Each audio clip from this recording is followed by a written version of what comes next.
So that's good news, right? Uh, Trout Unlimited, actually, I work, I work with the chapter as a volunteer. I'm on the board and I'm the trout camp director. And I reached out to TU National and I said, do you have a template that I could use for this presentation I'm going to give? They provided me this, and it was a beautiful document with all kinds of choices of slides and gorgeous colors, nice trout photographs and that kind of thing. And this particular one where you introduce yourself, you're supposed to put a biography over here. And I thought, that's not the way to start this, right? I'll put you guys to sleep if I start with the bio. So I just thought I'd go with things I think are cool and things I don't think are cool. And I bet there's a lot of things that we all have in common if I share these. I dig fly fishing, especially trout and cold water fisheries. I like fly tying. I'm not going to say I'm particularly good at it. I build my own rods and I help other people build their own custom rods as well. That's super, super gratifying. And, for me, it's a great opportunity to share and educate with both kids and adults. And I've helped them both build rods. Dogs, had to include that. That was that's table stakes. And then outdoor education, which I kind of talked about. And, I've had a 28-year marketing career. But after I stopped working, I reached out to TU and I started realizing that I have a really strong foundation in outdoor education and STEM education, including working on boards and as an executive director of small nonprofits and that kind of thing. So it really got me excited about this opportunity. Things that are not very dope would be like high holing, low holing. Yeah, boo. Who said boo? For anybody who doesn't know, could you explain high holing and low holing? You got there early, you your spot and holes in 3 hours later, and there's like 10 feet upriver from you, working their way your way, and you're supposed to get out of it. Yeah, or downriver. Yeah, it's just poor etiquette, right? Yeah, thank you so much for being an ethical angler. You've just won a prize. Mike's working. I just thought that was a beautiful design when I found it and that somebody would make good use of it. Poor stewardship is kind of a drag, and frankly, I don't like practicing presentations like this very much, so please bear with me as we go through this. These types of presentations. I will say there's something I love about casting a fly rod. It's just, there's something super therapeutic, and I don't care if it's over water or in the park by my house, and I do that a lot. Let's see, so trout camp. It's June 23 through 26, so late June this year as opposed to July. And I want to call this out because of course you want to know when it is, but I do know that your group has their own event that is going to conflict with this, either the whole thing or one end or the other.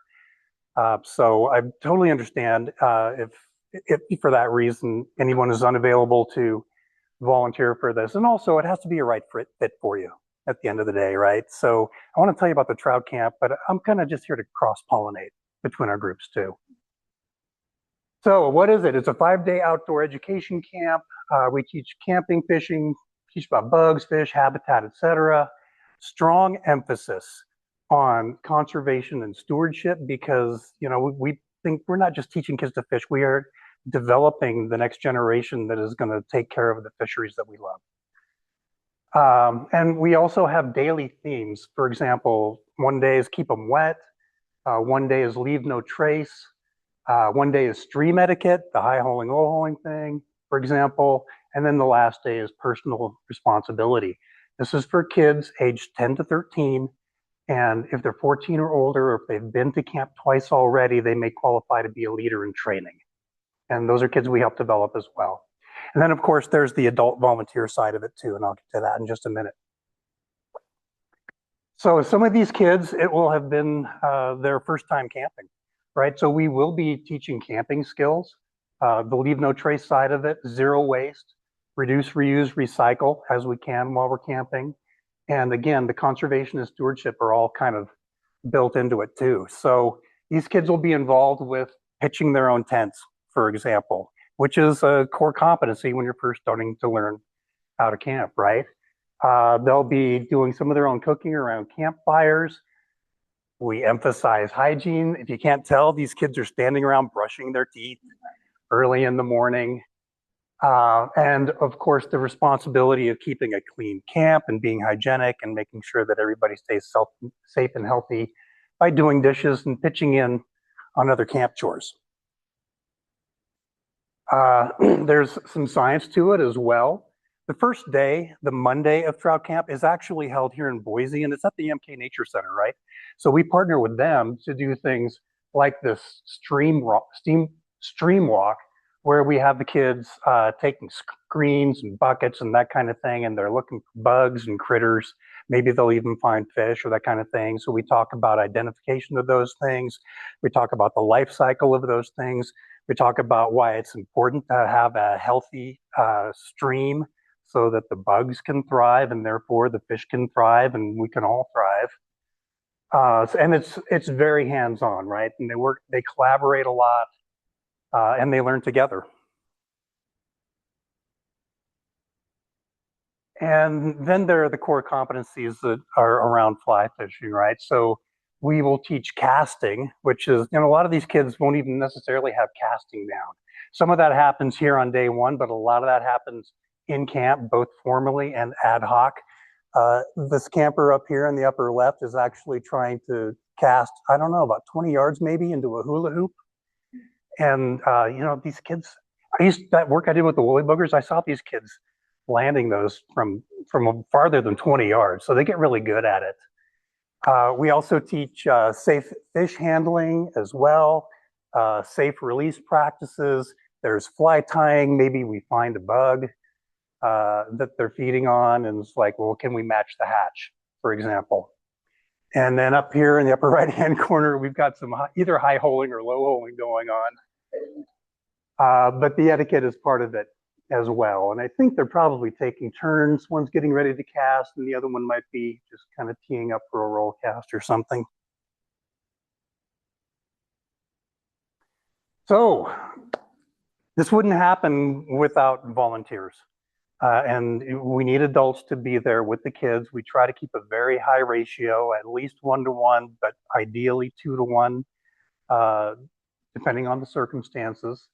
And obviously, these are some of the volunteers that we've had in the past, and they really make it work. They're absolutely instrumental to it. And so they are teachers, and they're teaching the fly fishing. They're teaching the entomology.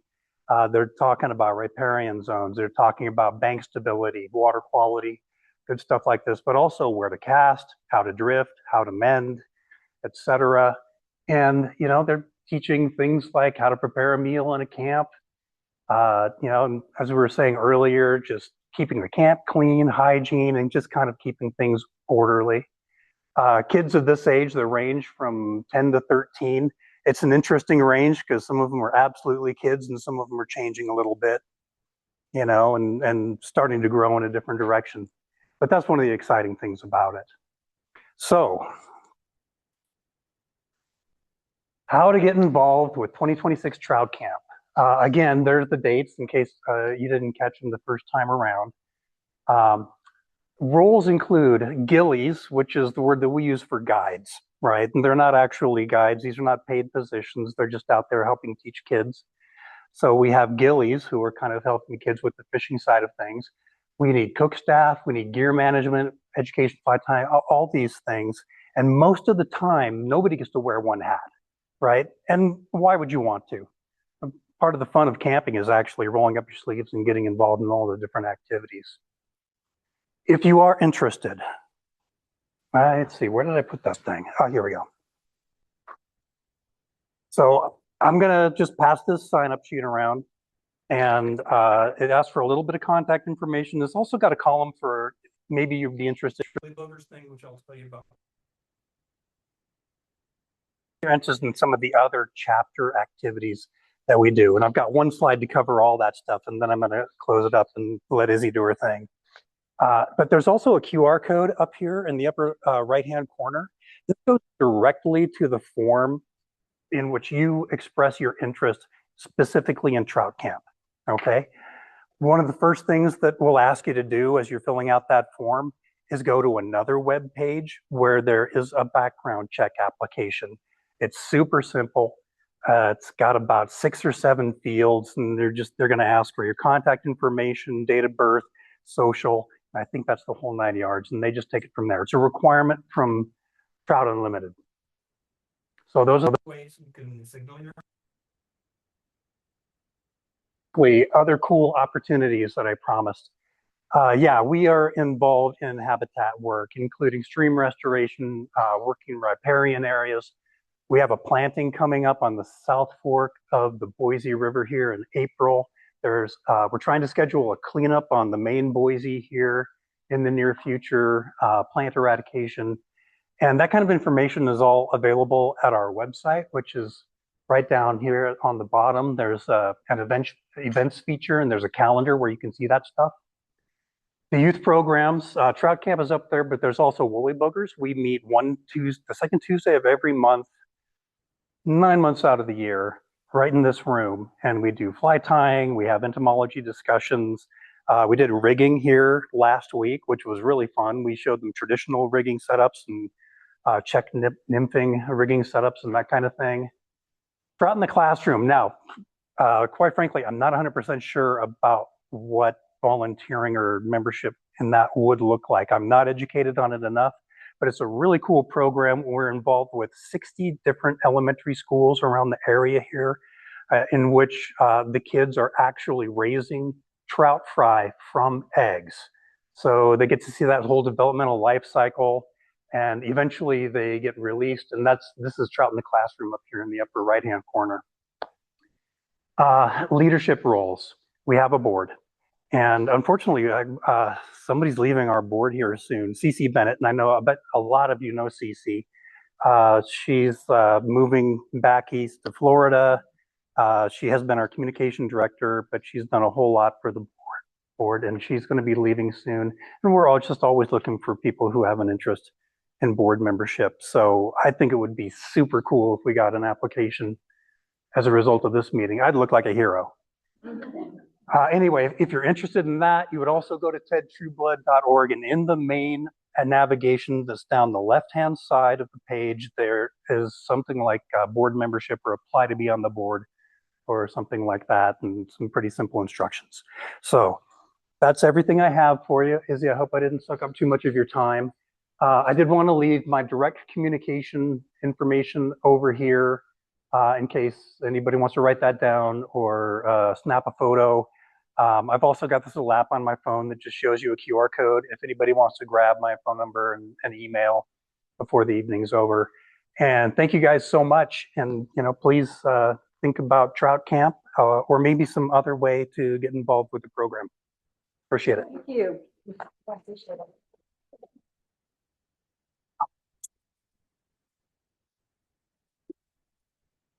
All right, thank you, Mark. Hope you take this into consideration. It sounds like a lot of great opportunities to be a volunteer for a very good organization. Okay, with that, we're going to introduce Isabelle Allen. She's going to be our presenter for tonight. I'm going to let her tell about herself, but just briefly, she's been a fishing guide and rafting guide, and she is a volunteer advocate for the Idaho Outfitters and Guides Association currently, helping in the recovery of the salmon and steelhead fisheries. So Isabelle. Thank you. Hi, everyone. Thanks so much for letting me be here tonight. Like she said, I'm here representing the Idaho Outfitters and Guides Association as a salmon and steelhead guide advocate. And if you're not familiar with the Idaho Outfitters and Guides Association, we are a nonprofit that represents the guiding and outfitting industry in Idaho. And salmon and steelhead recovery is a key issue for us and one that we're very focused on right now. So that's what I'm going to be here talking about with you guys today. I was asked to talk a little bit about salmon life cycle and migration. And I'm sure that there's some varying levels of understanding of that in this room. And so I just want to start to set a baseline first We are talking about anadromous species. So an anadromous fish is one who spends part of its life in freshwater and part of its life in saltwater. So by a raise of hands, who's like fairly familiar with the general cycle of an anadromous fish life cycle? Yeah.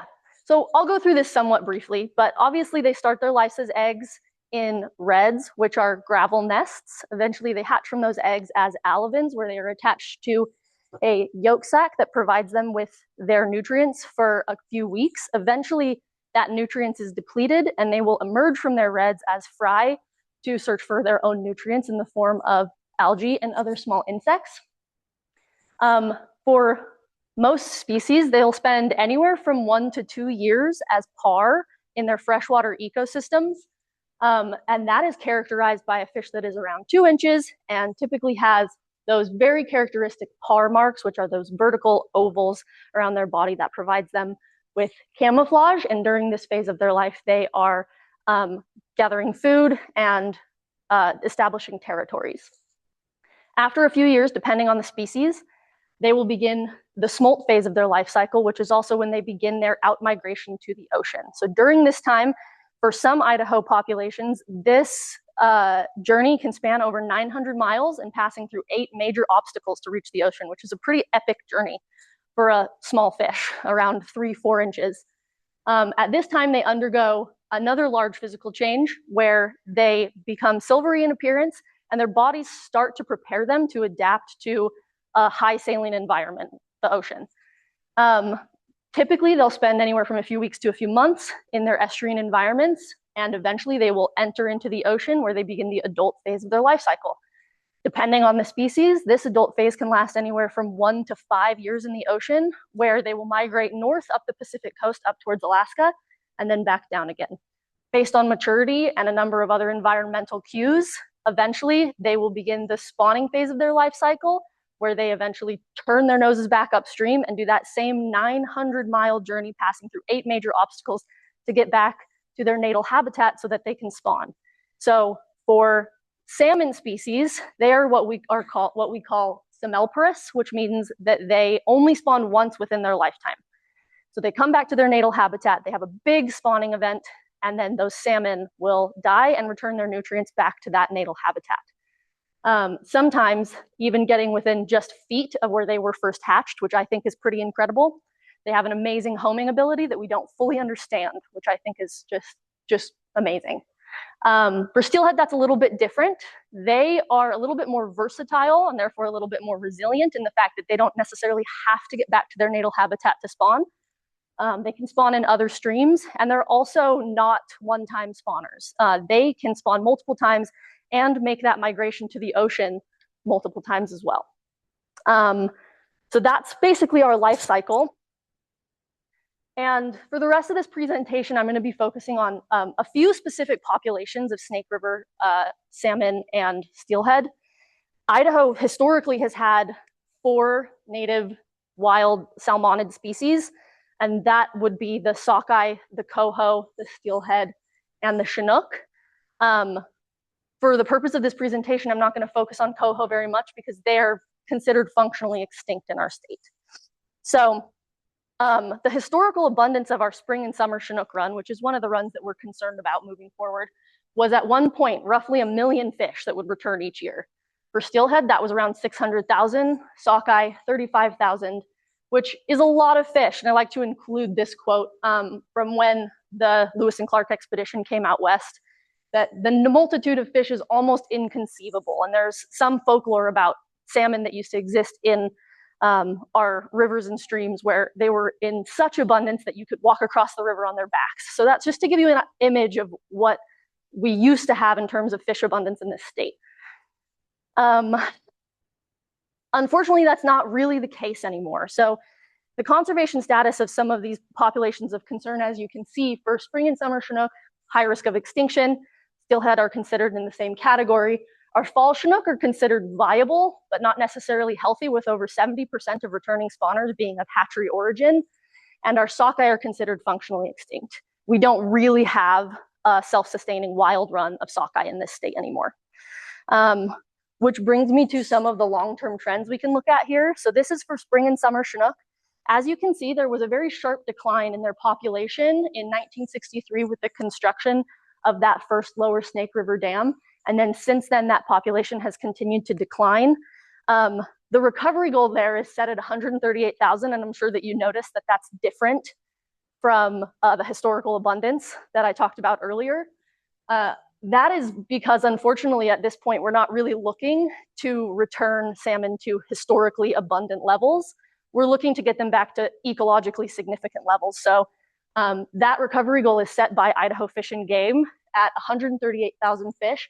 This chart only goes to 2023, but the wild adult Chinook return in 2024 was 11,354 fish, which is pretty different from our recovery goal there. So for steelhead, you can see that recovery goal is at 112,500, and the number of adult returning steelhead was 23,350. And this is our sockeye chart, our long-term trend for sockeye, where recovery goal is there at 9,000, and our wild sockeye return in 2024 was 25. So that's pretty abysmal, right? These numbers are obviously really low. Currently, we're seeing 0.1 to 2% of historical returns for our Snake River salmon and steelhead populations. So why am I up here talking about this? Why is this? Obviously, this is an issue that we all care about. This is the Women Fly Fishers of Idaho, so I'm sure that this hits close to home. We care about these species, and they're also extremely ecologically significant. Salmon are considered a keystone species. Does anybody know specifically what that means? So a keystone species is one that is considered, their role within an ecosystem has a disproportionate impact on the other organisms relative to its abundance. So in other words, when salmon thrives, so too does the ecosystem. There's a lot of animals that rely on salmon through vegetation up to large predators. There's a couple of studies that have found that number at roughly 130 species rely on salmon to be in these ecosystems. So they're very important. We need them here. They're a cornerstone of a healthy ecosystem for Idaho. Next, salmon, because they're a keystone species, support biodiversity. And the UN has stated that biodiversity is our strongest natural defense against climate change. So having a healthy salmon run in this state to support the biodiversity of our larger ecosystem is pretty crucial. They're also very culturally significant, both to indigenous nations and to us. We have a cultural connection to salmon. We like to fish for them. We like to interact with them, and our lives are richer and better because we have the opportunity to be in nature with these amazing, resilient animals. So, and that brings me to the last point, which is indigenous treaty rights. The Shoshone-Bannock and the Nez Perce signed treaties with the US government in the late 19th century that guaranteed them the right to fish in usual and accustomed places. And that right is contingent upon the fact that there are fish for them to fish for. And right now that is true, and we try to uphold that. But moving forward, Idaho has a legal obligation to uphold that right and to provide fish for indigenous tribes to fish for, but also we have a moral obligation to do that as well. So what are ultimately the factors that are contributing to salmon decline? Correct, very correct, and that makes it easy for me to go through these next couple of slides. Has anybody heard of the 4 H's? Yes, specifically the lower 4 Snake River dams, thank you. So yeah, there's something about salmon recovery that people like to point to. It's called the 4 H's, and these stand for hatchery, harvest, habitat, and hydroelectric. And so I'll go through these next ones pretty quickly because you guys know the punchline, which is that the biggest thing is dams. So hatcheries first. Historically, this was an issue. And it was well documented in the past that hatcheries did have negative effects on wild populations, and that's through interbreeding, basically. So genetic diversity was not a priority for hatcheries at the time, and that led to, obviously we know if you don't have genetic diversity, you're more susceptible to disease and infection, mutations, things like that. And when those fish are released into the wild and they can breed with wild populations, that weakens the genetic integrity of the population as a whole. Hatchery fish are important in Idaho. Right now, as I'm sure you well know, we can't harvest wild fish. We don't have a healthy enough run. And so if you're out there fishing for steelhead or fishing for salmon, you're hoping to catch a hatchery fish because then you can harvest it, you can bring it home and you can have something to eat, which is great. So hatchery fish are very important for recreational opportunities and we want to preserve that, but they're not a replacement for a wild population.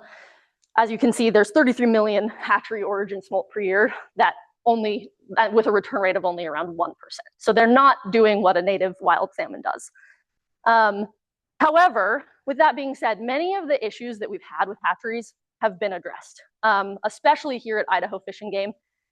Idaho Fish and Game has taken great strides to maintain genetic diversity in populations that need that support.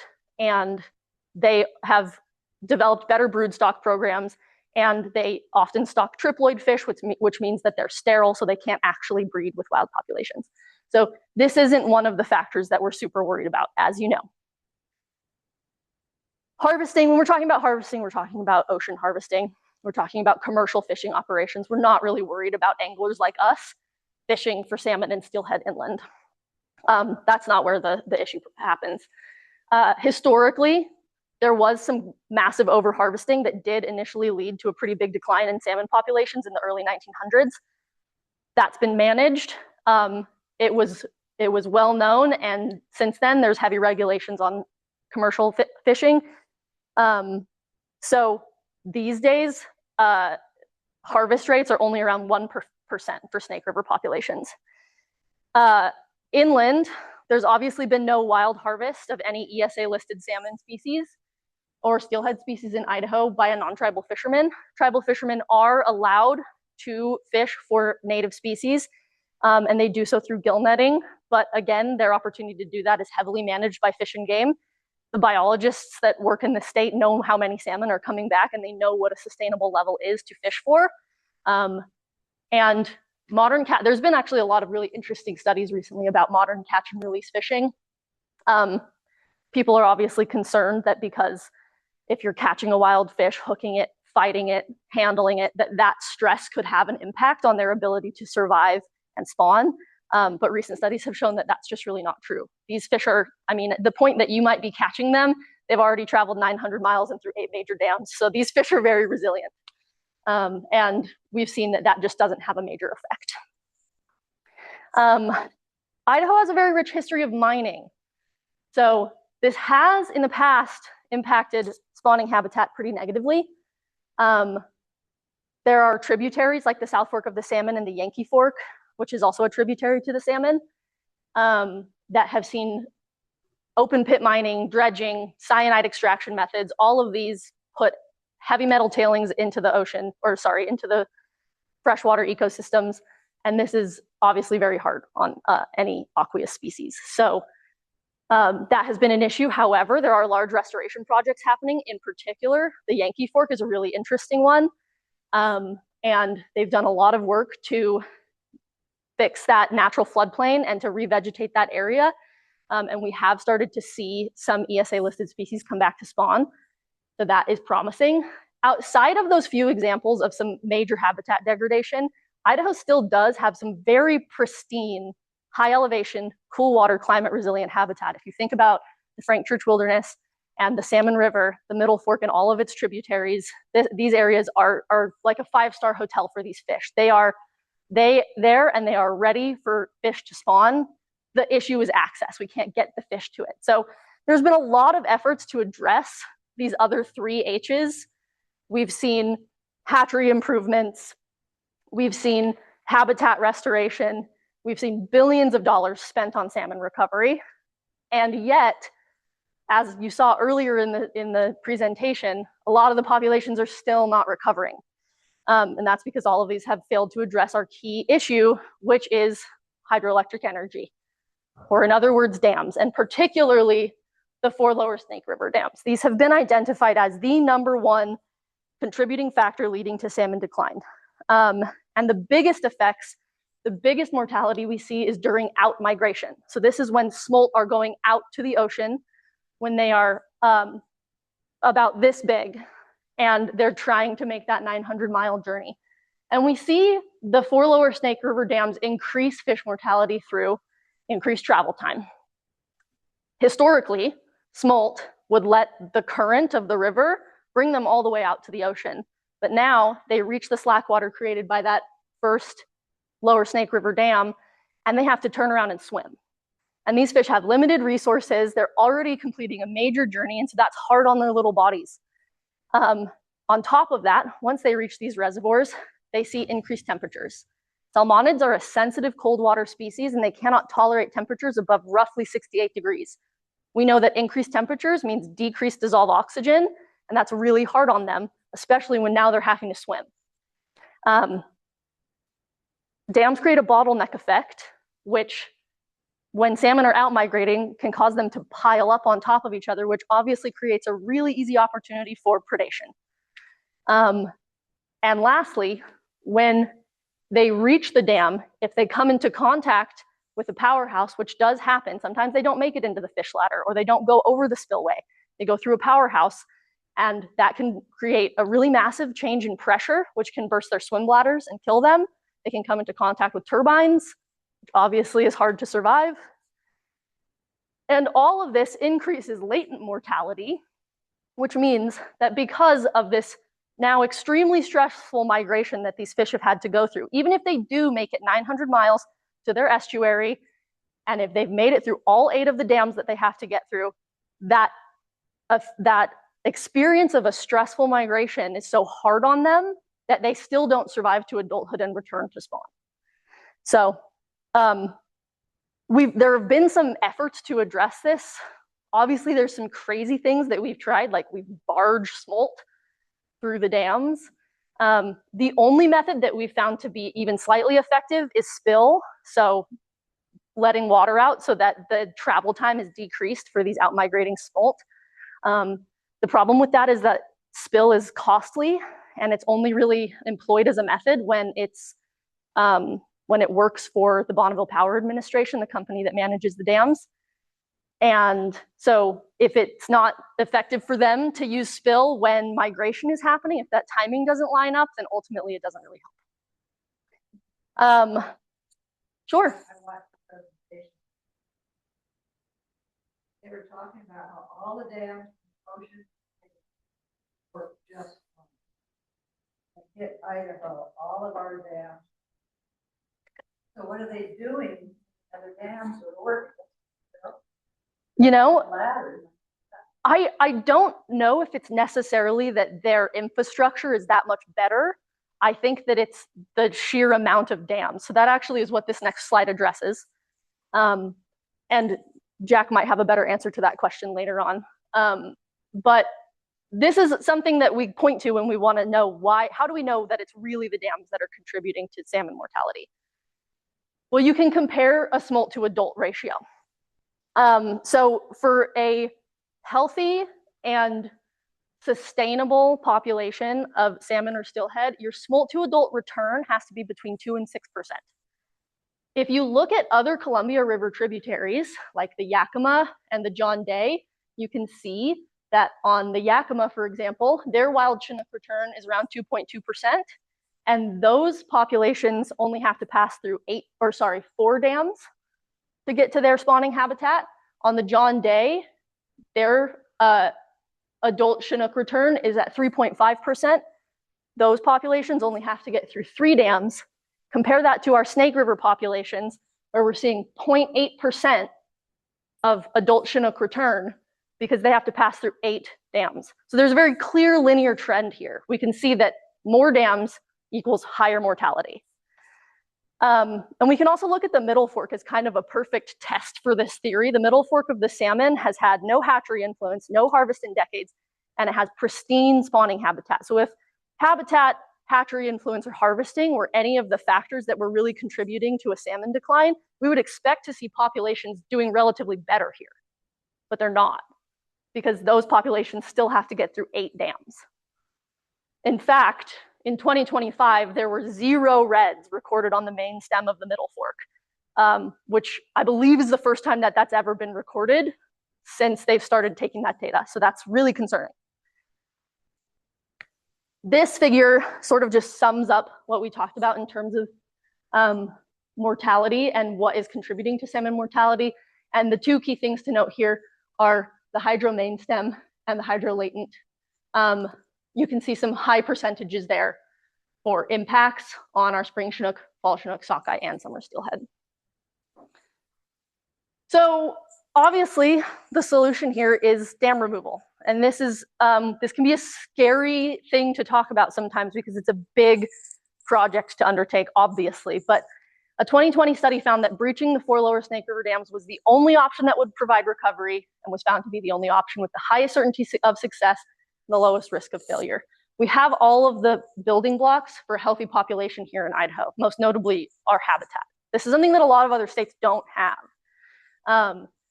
We just have to get the fish there. And fortunately, we know that dam removal works. We've seen this happen on the Elwha. We've seen it happen on the white salmon. We're currently watching it happen on the Klamath. The Klamath is the biggest dam removal project in US history. And within removal of one of the dams, within weeks of removal, they saw Chinook salmon returning to tributaries where they hadn't been seen in over a century. It works. We know it does. We've seen it happen, and the precedent has been set for this. And so I think that there's some real movement behind dam removal. Understandably, that comes with a lot, though. There's a lot of things we have to consider when we're talking about removing 4 major dams. So some of the things that we're concerned about, notably like the services that are provided by the lower Snake River dams.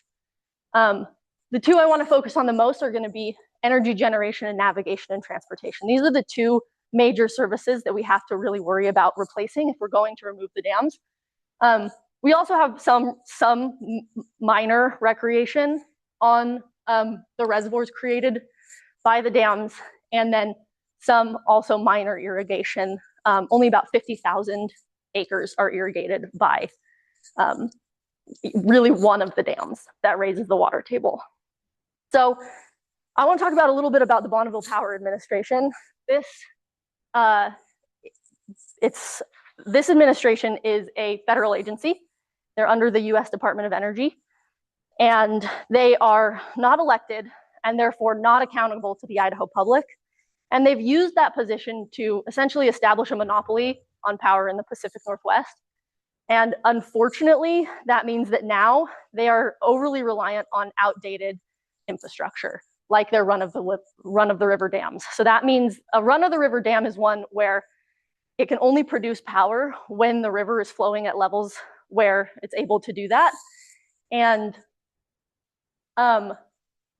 unfortunately, in recent years, with lots of drought, the infrastructure that they have was not built to withstand such low water levels, and they've continued to post financial losses because they can't make energy and sell it.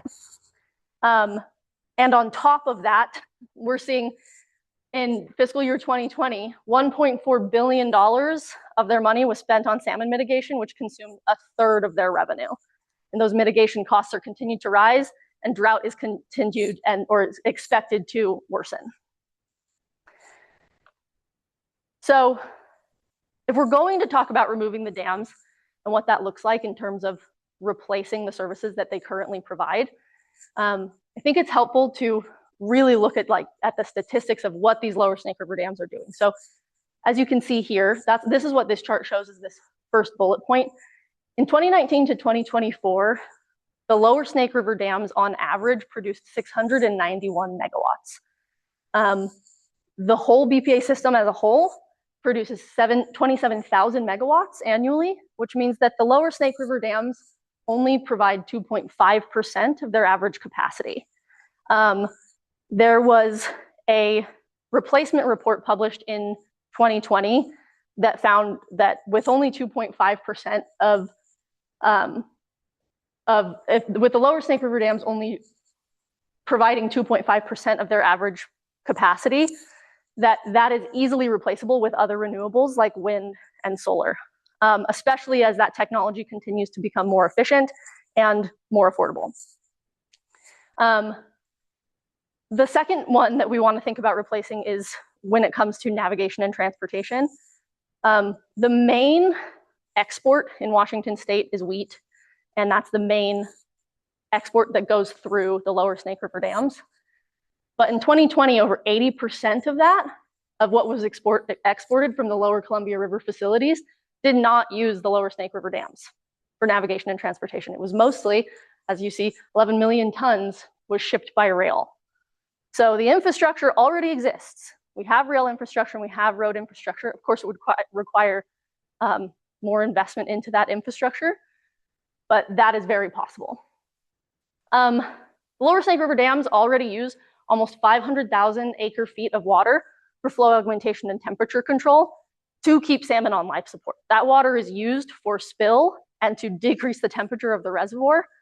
That's water that the farmers in Lewiston want and can't have because those senior water rights are owned by the Nez Perce and they've employed them to keep salmon on life support. And that wouldn't be the case if the dams were removed. In fact, it's been shown in the same study, in the same benefit replacement report, that there is more than enough water in the system to continue to irrigate the farms that need it, even with the removal of the dam and a drop in the water table. Of course, again, this would require investment in more infrastructure around deepening wells and extending pumps for irrigation. And lastly, this is the one that I like to talk about, is losses in reservoir recreation, which is already a very minor part of what the lower Snake River dams provide, would be offset by increases in river recreation. And it's estimated that that would even exceed what we've seen in any type of reservoir recreation. Partly because if we were to remove the lower Snake River dams and we were to see a healthy salmon run return to Idaho, that would be really huge for Idaho's recreation economy. Recreation is the second largest industry in Idaho. It's second only to agriculture. We are bigger than logging, we're bigger than mining, we're bigger than tech, we're bigger than agriculture. And we already know that our current numbers, the anadromous fishing industry in Idaho supports an economic impact of over $200 million. And that's with our current levels of salmon. So imagine how prolific that would be if we actually had a healthy return coming back. You can see here that for every 100 returning anadromous fish, Idaho gains one full-time job, almost $17,000 in personal income, and almost $60,000 in sales transactions. So it would be huge for Idaho if these dams were removed. It'd be huge for our recreation economy. If the dams were removed, that opens up 140 miles of free-flowing Snake River of whitewater hunting and fishing access. So that was a lot of economic talk.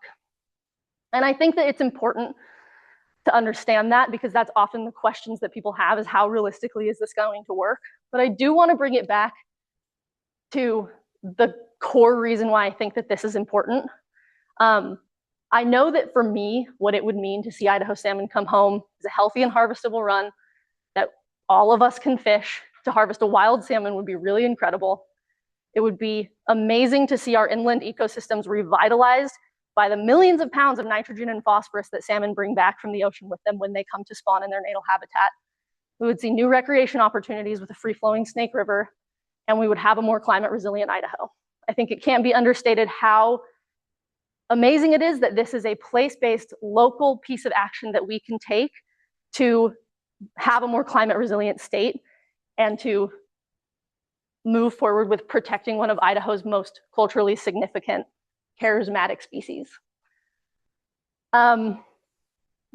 Lastly, just how you can get and stay involved. Obviously, this is an issue I know you all care about as fly fisher women. You can have the dam conversation with your friends and your neighbors and local representatives. Continue to imagine what a better Snake River is going to look like for you. I added this one because I think it's really important to get involved with Save the South Fork.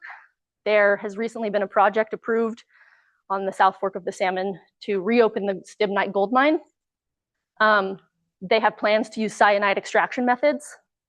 The South Fork of the Salmon is critical spawning habitat for all of Idaho's ESA-listed endangered species, or all of Idaho's anadromous ESA-listed endangered species. So getting involved with Save the South Fork, and I can point you in the direction of that resource. And then lastly, to check out IOGA's Salmon and Steelhead booklet.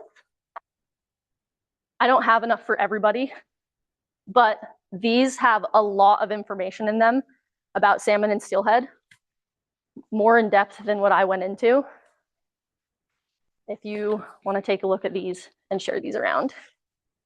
And thank you so much for letting me come and speak with you guys today.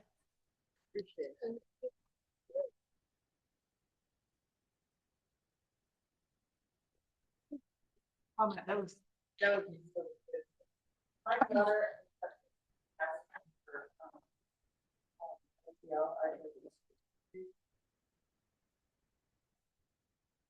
A lot of these folks, and we do have a representative that is Yeah. has a plan. Which is all his office and stuff. So right now, might not happen, but let him know that you're in favor. Okay. Has a plan to get financial compensation. With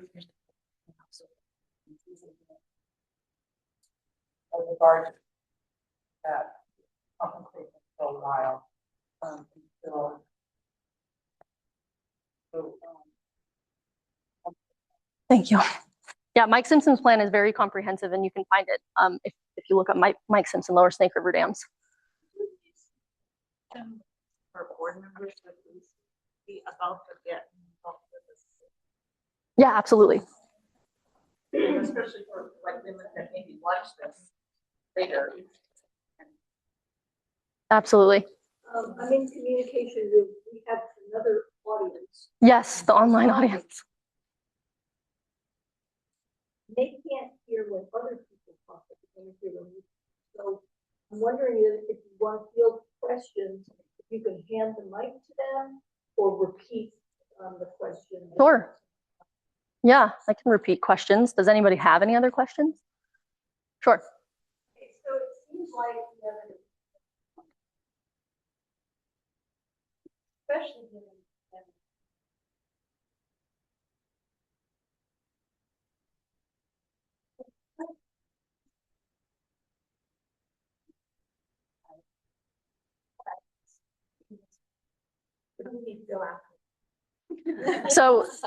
So the question was, if the evidence is overwhelming that the dams are the problem and that the system is failing, why has it not happened?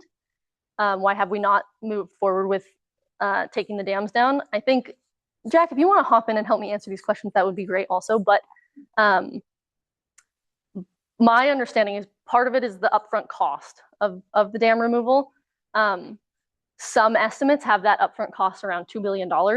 So $2 billion, which if you look at the cost of maintaining the dams long-term with this failing infrastructure and continued drought, $2 billion is less than what we would ultimately spend on maintaining the lower Snake River dams. But I think that that's one of the major barriers.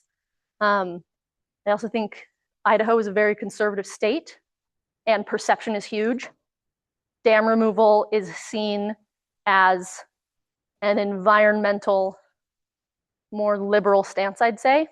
And so I think because of that, for certain politicians, it's a hard issue to get behind and support.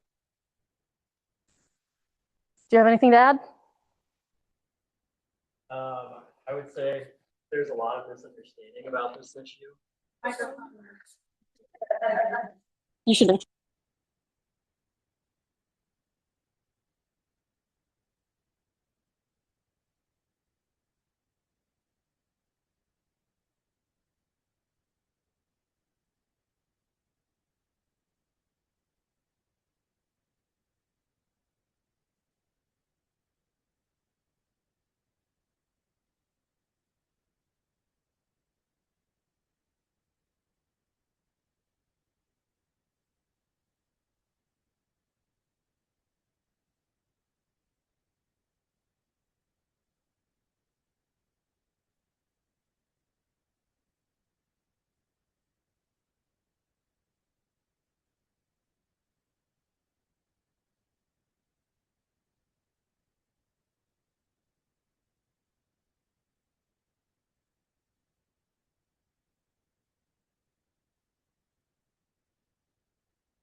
Shouldn't have talked.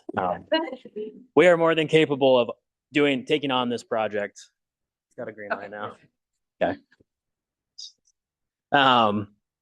And so, yeah, I think, as far as the technology goes, the economics go, it's very possible and I think would be a net benefit, but getting all of the different parties and stakeholders to the same table and getting them to agree on this as a solution is a huge lift. And ultimately, we do need more leadership in Congress. Congressman Simpson's been great on this. I know for a fact Senator Crapo is willing to talk about this and have this conversation, and I think would support a solution if it was there. But ultimately, we have to build the political support in the state for them to take that leap. Simpson took a beating when he came out with this proposal before, and he and Senator Crapo both need to feel safe in doing it again. So that's kind of my take on the solution. But is it mainly the Idaho legislators that are against this, or is Washington, Oregon still kind of split? Like they might have used to say if I was right. well, yeah, the question is if it's mainly Idaho that's opposing this, or if Oregon and Washington are against this as well. I think Oregon and Washington have moved much closer to being in favor of this. Their senators, I think, for both states are generally in favor of this, although some of them have some reservations.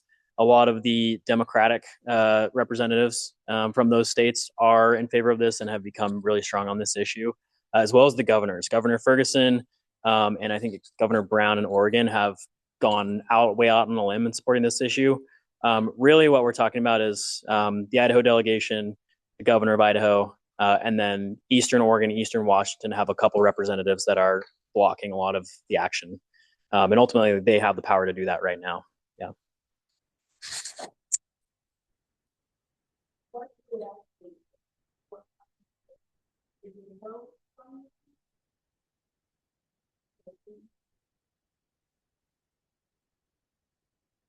Maybe you should introduce yourself also so that they know your credentials on this topic.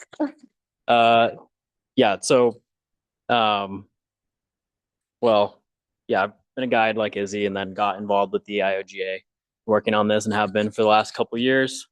To answer your question, which was, what action would be needed to implement this? It would take an act of Congress, realistically. The federal agencies can't necessarily pull a dam out unilaterally. There's some people that think that a federal judge could do that. I don't really think that's true. I don't think any federal judge is going to order dam removal. They could do other things to make the dams, functionally inoperable.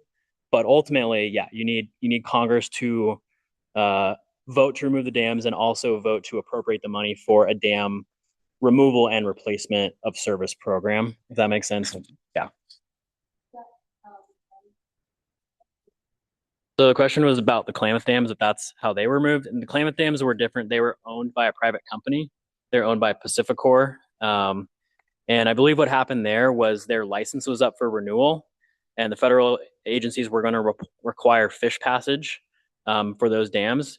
It was more expensive for them to do that than it was to just pull them out. And I may be wrong about this, but what I remember is that the state of California ultimately purchased the dams and did the removal because Pacificor, it was just the best way to make it happen. So that ended up being kind of a private-public partnership with the state.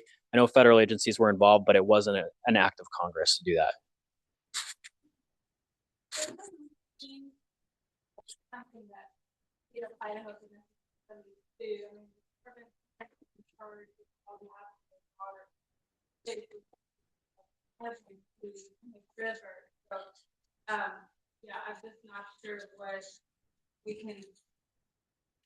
To follow up on your question, who would be the better entities or individual lobbies? Again, I'm not sure.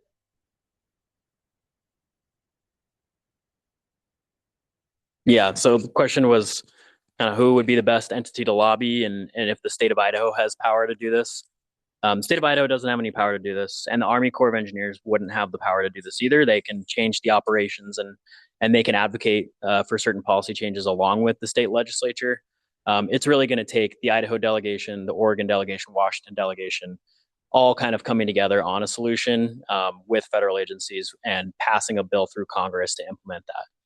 The state legislature, in a dream world, could facilitate that and give them kind of political cover and push them to do that. But the people that have the votes are Congress. Yeah. Does that answer your question?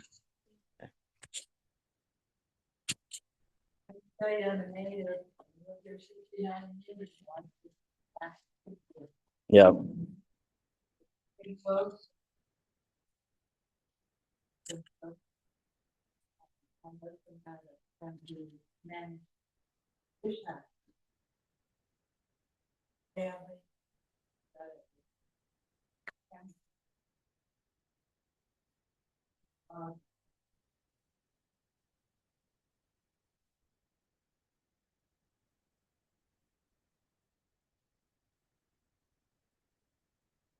No, to be clear that, when you mentioned removing the dam, the earthen part, essentially the spillway section, that's my understanding, they wouldn't remove the turbines and the concrete part, at least maybe on all of them, or maybe there's one of them that would require that.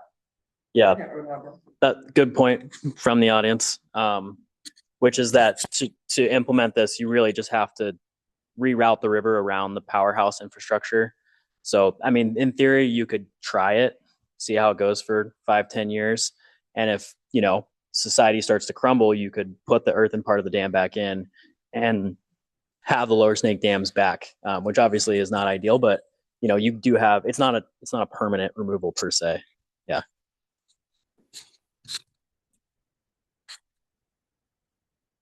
Any other questions? And there's more booklets right here. Want more? Have some in my truck too.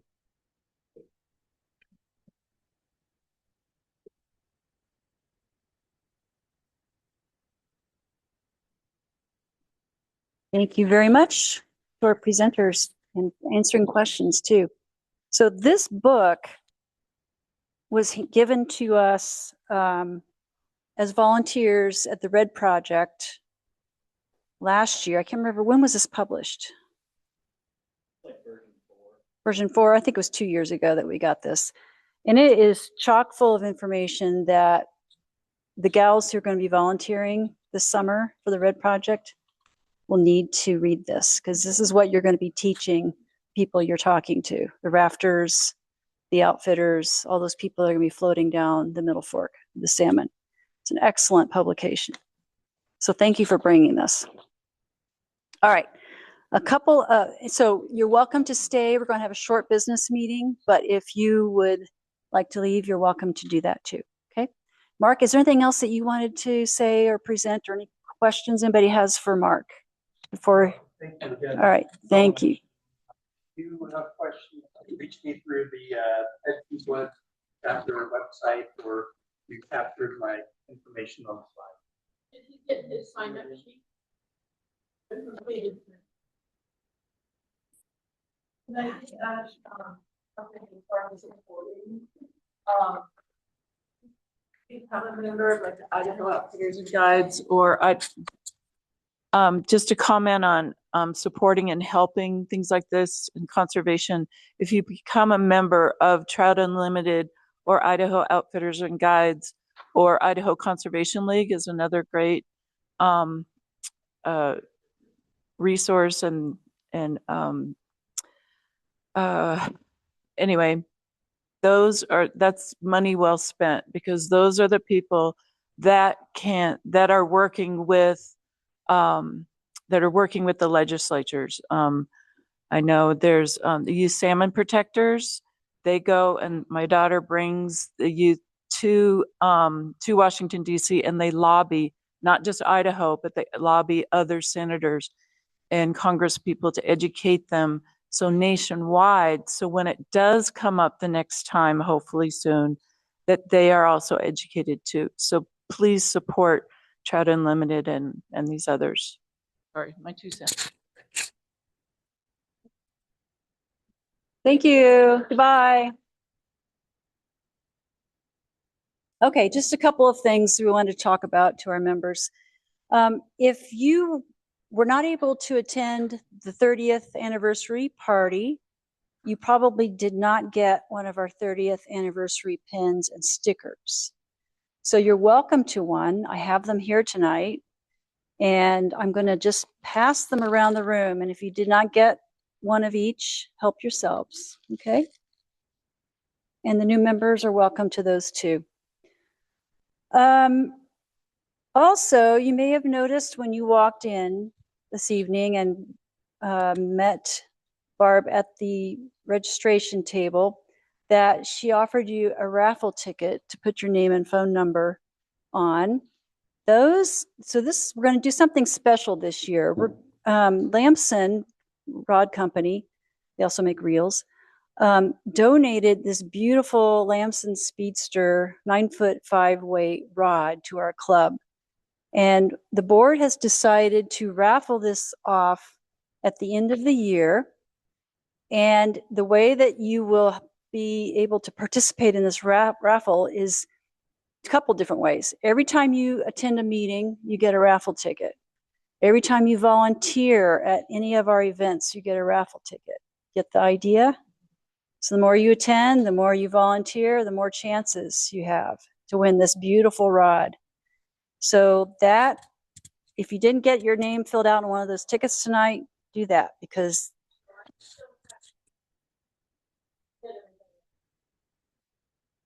And I'm also, if I may, Mhm. I'm gonna make everyone name tags. Okay, so I'll take all these name tags, make sure you all have name tags. So what Barbara just said is she's going to take all the names that were filled out tonight on those raffle tickets and make name tags for each of you. So you'll have a permanent name tag, the clip-on for next time. Okay, let me see what else I'm supposed to talk about. Let's see. Oh, so the drawing is for members only, obviously, and it'll be drawn at the holiday party in December. Okay, I'm supposed to remind you about the Fly Fishing Film Festival that is this Saturday at 6 p.m. I think it's at the Egyptian, right? Yeah. So I think there's still tickets available. They're sold out. Doggone it. All right, you missed the boat. Well, there's going to be a contingent of WFI members attending that. So girls, have a good time. Those of you who are on the ball and got your tickets. You look at them? Well, I've been to it several times. It's I cool. was like trying to say something. Oh, there are tickets at Idaho. Yes, I just Okay. called them today and talked to them about that. There are still tickets at Idaho Angler, so you have a chance to go get one.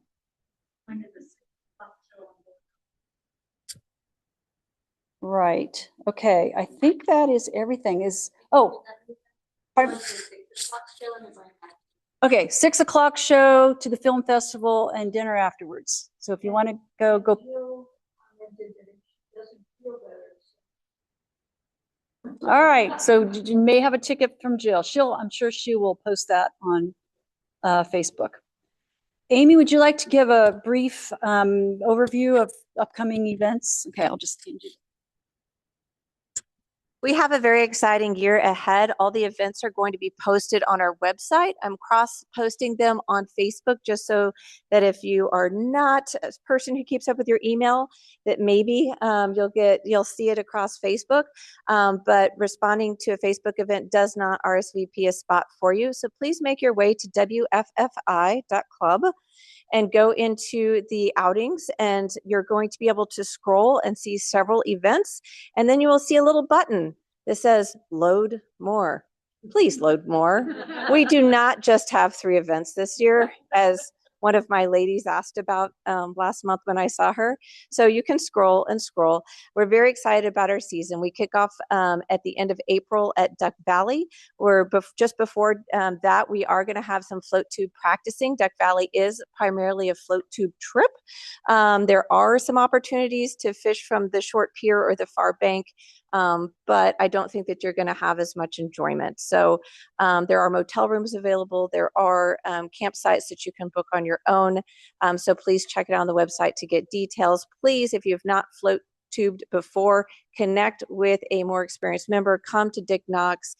Duck Valley can be challenging because of the weather, and when the wind picks up, you're going to want to know what you're doing. And we're going to want to have connected with you and know that you have the required safety gear. We're looking forward to both day trips and monthly trips throughout May, June, July, August. Some of the highlights are going to be Bruno Dunes, Silver Creek, Sage Hen, Stanley. We're going to Henry's Fork. And so a very exciting season ahead. Check it out on the website. My information's there, Amy Haynes, abethhaynes@gmail.com. Reach out to me if you have questions. You can find me on Facebook. Thank you. Wow. Well done. Yeah. Okay. Yes. Thank you. Thank you, Amy. All right. So we're actually ahead of schedule. Everything kind of went very quickly tonight. So I think we have a little bit of time to, I don't want to put to introduce our new members. Pardon me? We're not doing a drawing. Nope. No drawing. Nope. No, in lieu of drawings, we're doing the big raffle at the end. Okay. A change of things. All right. So I don't want to put you on the spot, and you don't have to really, give a huge biography about yourself, but just hold your hand up if you're new and give us your name and how you found out about us and joined us tonight. Start over here. Who's new? Yes. I'm Emily. Hold on. Oh. I'm Emily. I found out about the group from Paris. And I am a nurse, and I came here as a travel nurse and then decided to stay in Idaho and thought fly fishing sounded like the thing you do here. So decided to try it. I'm glad Paris is your friend because she's fun to go fishing with. My name's Isabelle. I found out about this group at the Idaho Expo, and yeah, I'm excited to be joining you guys. You seem like a lot of fun. Welcome. I'm Crystal. I saw you guys online like years ago, and I live over in East Boise now as of recently, and so I figured this was a great opportunity, and I'm glad to be here. We're glad you're here too. Hello, I'm Mary. I found out about your group through the community fly fishing class. And community fly fishing class. Yeah, it was like $15 and like the little booklets you get in the mail. Oh, and they talked about us? Yeah. A free plug. Welcome. Who's next? Hi, I'm Caroline. I found out about you guys through the expo, and I've never successfully caught fish on my own. I've just like gone with some guides, and Morgan and I have gone on the river a couple times, but we've never caught anything. So I'm really excited to actually try and catch. Even if I don't catch, it just seems like a fun community to be a part of. So thanks for having me. Hi, I'm Morgan. Also met you guys at the Expo Idaho. Yeah, we've never caught anything, and you guys seem to have your stuff together in here, so I think we're in good hands, and I'm excited.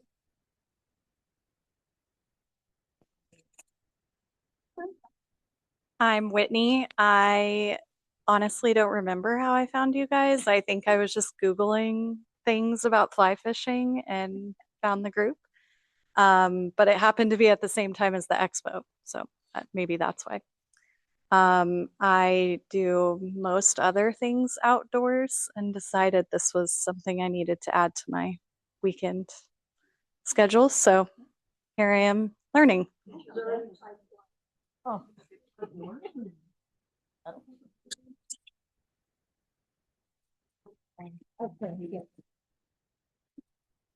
I'm Karen, and I was first told about this,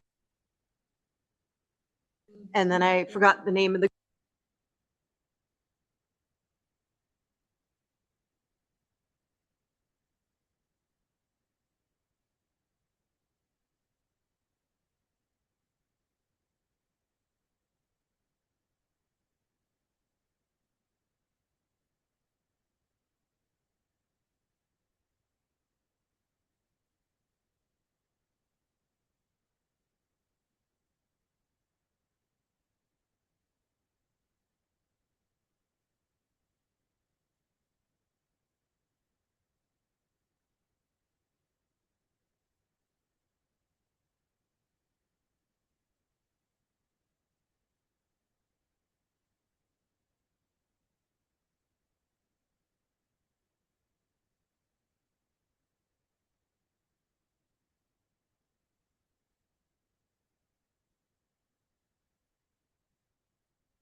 about now?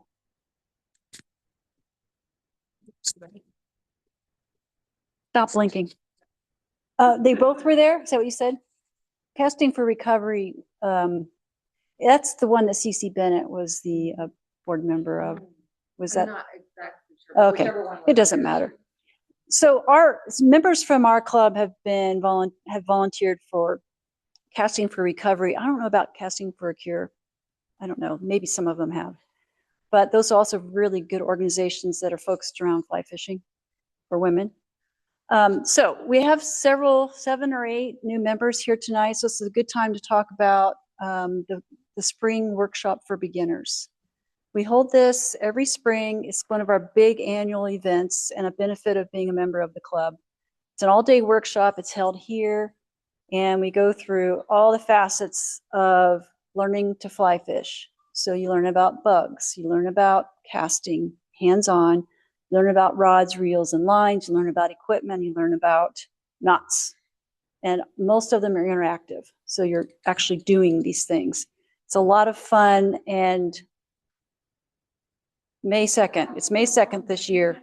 So gals, be watching for it. I don't know if it's posted.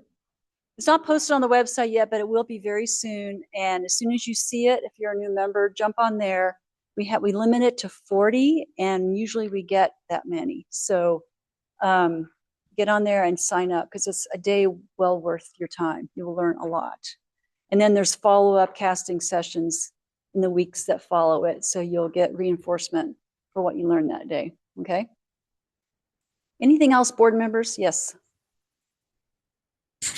For those seasoned members or those that are new to us, the best way to connect is through our Facebook page. And that's where anyone can jump on and post and ask if you have recommendations of where to fish, where other members will pop on and say, hey, I'm going to hit the water Friday if anybody wants to join me. We haven't found a better way to really connect in just casual conversation. So if you're looking for used gear, if you want a recommendation on what kind of pole to buy, rod, or anything along that nature, do find us on the Facebook page, ask your questions, and I guarantee you that someone will come across that post and be able to connect with you. We are still trying to get these Wix groups up. It's a little bit of a new thing, and I'm not quite sure how to navigate it, but we do have people monitoring the website. So if you leave comments there, you will hear back from someone as well. But really, Facebook is the best way to get on and post your questions and connect. And those seasoned members out there, if you are going to jump on the river, if you come across a good opportunity, please post it and share so that we can continue to build community and have these connections that are so important for our club. Thank you. Thank you, Amy. Anybody else? Board members, anything to add? Any questions from everybody else? All right, I think that concludes our meeting for tonight. Thank you for coming, spending your Wednesday evening here. Oh, and right, so this is the first time we've done a virtual meeting via Zoom. We have a group of ladies over in Caldwell, and they're listening in and watching on the video right now. So thank you, gals, for meeting over there. How many people showed up? I don't think we can screen share. Next time, so I've been getting pings from Jill tonight. She's been giving me cues and different things. But one of the things that she said is we will work on doing a screen share for next time. So they will be able to see what we see up on the screen, because it's kind of hard to see from the phone what was going on up here. So gals, next time it'll be better, I promise. All right. All right. Good night, everyone. Thank you. Going off again. So